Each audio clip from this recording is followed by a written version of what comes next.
Good morning. এইটা কি গাছ বন্ধুরা বলো তো দেখি, আমি জানি না তাই জিজ্ঞেস করলাম। তো সকালবেলায় স্নান টান করে রেডি হয়ে গেছি, আর এইদিকে দেখো বৃষ্টি শুরু হয়েছে। এবার বৃষ্টিতে ভিজতে ভিজতে স্নান করেছি। আজকে সকাল থেকে বৃষ্টি শুরু হয়ে গেছে প্রচণ্ড পরিমাণে। তো বেশিক্ষণ হয়নি, আধা ঘন্টা মতো হয়েছিল। তো আমি সেটাই দাঁড়িয়ে দাঁড়িয়ে স্নান টান করে এসে দাঁড়িয়ে দাঁড়িয়ে সেটাই দেখছিলাম। তো ভালো লাগছিলো বেশ সকাল সকাল বৃষ্টিটা। তারপরে সোজা চলে গিয়েছিলাম ঘরে। আর আজকের বারটায় আমার এই ভিডিওটা যেদিন আমি করেছিলাম সেদিন ছিল মঙ্গলবার, আর বৈশাখ মাসে তো প্রত্যেকটা মঙ্গলবারই মঙ্গলচণ্ডী পুজো হয়, তো সেই কারণে এই পুজো। তো প্রথম দিনের পুজোর ব্লগ আমি দিতে পারিনি, কারণ আমি বাড়িতে ছিলাম না, সেই কারণেই।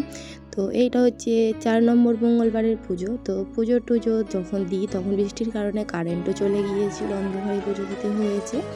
তো পুজো টুজো দিয়ে দেখো প্রসাদ নিয়ে প্রণাম করে প্রথমে প্রসাদটা মুখে দিলাম, কারণ প্রসাদ খাওয়ার পরে অন্য কোনো খাবার খাবো। আর মঙ্গলচণ্ডী পুজোর দিন কোনো অন্য জাতীয় খাবার খেতে হয় না, সেই কারণে দেখো এখানে আমি লুচি ভেজে নিয়েছি, আর করে নিয়েছিলাম আলুর তরকারি।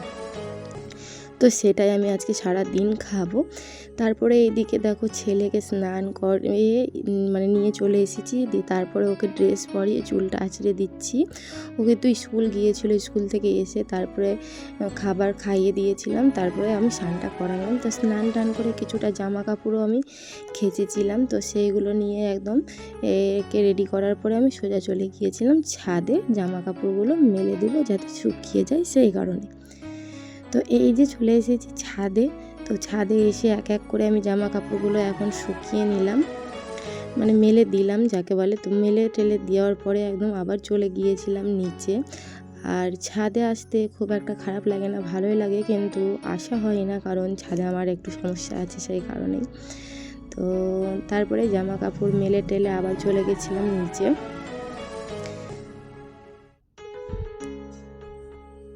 এই যে দেখো, আর তোমাদের একটা কথা বলবো ভাবছি কিছুদিন থেকে, তো বলা হচ্ছে না, তো চলো বলছি কিছুক্ষণ পরে। তো তারপরে এইদিকে নিচে এসে ছেলেকে বসিয়েছিলাম পড়াতে। তো কথাটা বলেই ফেলি, সেটা হচ্ছে তোমরা আমার চ্যানেলটাকে অনেকেই দেখছি সাবস্ক্রাইব করছো, ভালো কথা। আমিও অনেক কাউকেই সাবস্ক্রাইব করি। তো তারপরেও সাবস্ক্রাইব করার পরেও কেন তোমরা আমাকে আবার আনসাবস্ক্রাইব করে দাও, এটা আমি বুঝতে পারি না, একটু বলবে? আর তোমরা যখন আনসাবস্ক্রাইব করে দাও তাহলে আবার সাবস্ক্রাইব করার কী বা দরকার বলো? সেই জন্যই বলছি, যারা সাবস্ক্রাইব করো তারা আবার আনসাবস্ক্রাইব করো না, যদিও আনসাবস্ক্রাইব করো তাহলে সাবস্ক্রাইব করতেই যেও না। এটাতে আমার মনটা প্রচুর পরিমাণে খারাপ হয়ে যায়, আর সত্যি দুঃখ পাই। তো তার জন্যই বললাম কেউ খারাপ মাইন্ডে নিও না। তো অনেক কিছু কাজ করার পরে দুপুরে একটু ঘুমিয়ে নিয়েছিলাম, ঘুম থেকে উঠে রেডি, একটু চুল টুল আঁচড়ে একদম রেডি সেডি হয়ে, এইটা হচ্ছে আমার জায়ের মেয়ে জুলি। তো রেডি সেডি হয়ে চলে গিয়েছিলাম আবার ছাদে, ছেলেকে প্রাইভেটে পড়াতে বসে চলে গেছিলাম ছাদে। তো ছাদে গিয়ে আবার জামা কাপড়গুলো তুলে তারপরে আমি কয়েকটা রিলস ভিডিও বানিয়েছিলাম। তো জামা কাপড়গুলো আগে তুলে তারপরে ওই জায়ের মেয়েটা জুলি, ওই আমাকে রিলস ভিডিওগুলো শ্যুট করে দিয়েছিল। অলরেডি তোমরা সেই ভিডিওগুলো দেখেই ফেলেছো। আর এইটা হচ্ছে মঙ্গলবারের ভিডিও, আর আজ হচ্ছে বৃহস্পতিবার, আমার প্রায় 2 দিন হয়ে গেল।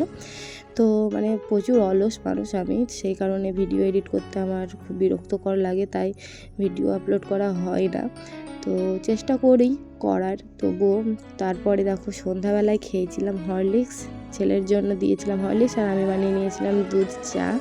তো আজকের ভিডিওটা এতটাই বন্ধুরা, সবাই ভালো থেকো, সুস্থ থেকো, সাবধানে থেকো, সবাইকে টাটা।